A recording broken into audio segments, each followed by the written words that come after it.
we're going to talk about two other scenarios that involve products. The first one is, what does it look like when we raise a product to a power to another power? So for instance, let's say we have 3 squared, and we're going to raise that to the third power.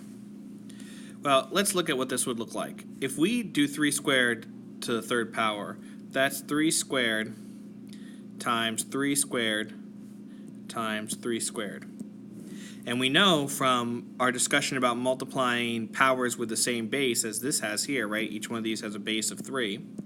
We know from that discussion that when we do that, we actually add the exponents together. So we have 3 to the 2 plus 2 plus 2, or 3 to the 6th power. Let's look back at how that relates to our original problem. Well, 6 can be found by multiplying 2 and 3 together. So when you're raising a power to another power, you actually just do the multiplication. Let's look at another example. Let's say in this case, we have 2 raised to the third power, raised to the third power. Okay, so if we're saying that we should do 3, this is really 2 to the 3 times 3 power, or 2 to the 9th power. Let's see if that works out.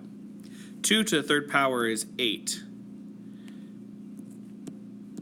8 to the third power, well, that's 8 times 8 times 8, or 512. 2 to the 9th power, well, that's 2 times 2 times 2 times so on and so on, which is actually also 512. So that does work out. If we multiply the powers, it's the same as if we did them individually here. And it's the same as for variables. So if we're dealing with a to some power m, and we raise that all to the nth power, we could say that that is a to the mn, right, indicating multiplication there, power. What about when we have a exponent outside of parentheses and we have two things, a term with a coefficient and a variable, or two variables inside? Let me show you what I mean. Let's say we have 3x inside of parentheses, and outside those parentheses we have something like the power of 4. In this scenario, that exponent actually applies to both the 3 and the x. This is not equal to 3 to the x, so 3 times x to the 4th power, right? In this scenario, the 4 only applies to this x. In this scenario, the 4 applies to the 3 and the x. So those two things are not equal. So how do we deal with this? Well, we can actually evaluate this by writing it as 3 to the 4th power and x to the 4th power.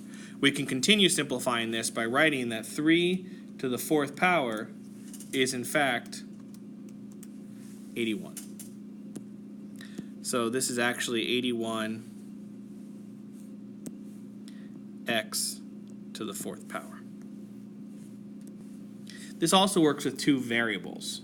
So if, for instance, we have x, y to the 4th power, and we're adding that or multiplying that, let's say, by x to the 3rd power, y to the 1st power, all to the 2nd power. Okay, let's say we had an expression like this and we had to simplify it. Well, the first thing to remember is that this 4 applies to both the x and the y, so I'm going to simplify that by writing x to the 4th power, y to the 4th power. Also, this 2 applies to the x and the y, and remember, when we have powers raised to another power, we have to do multiplication. So that's actually x to the 6th power, y squared. Now we've got x's and y's, and we can combine them, because if we have the same base, which we do here and here, as well as here and here, we can add their exponents. So in this case, it's going to be x to the 10th power, y to the 6th power, because I'm adding 4 and 6 and getting 10, and I'm adding 4 and 2 to get 6. So this simplifies all the way down to something like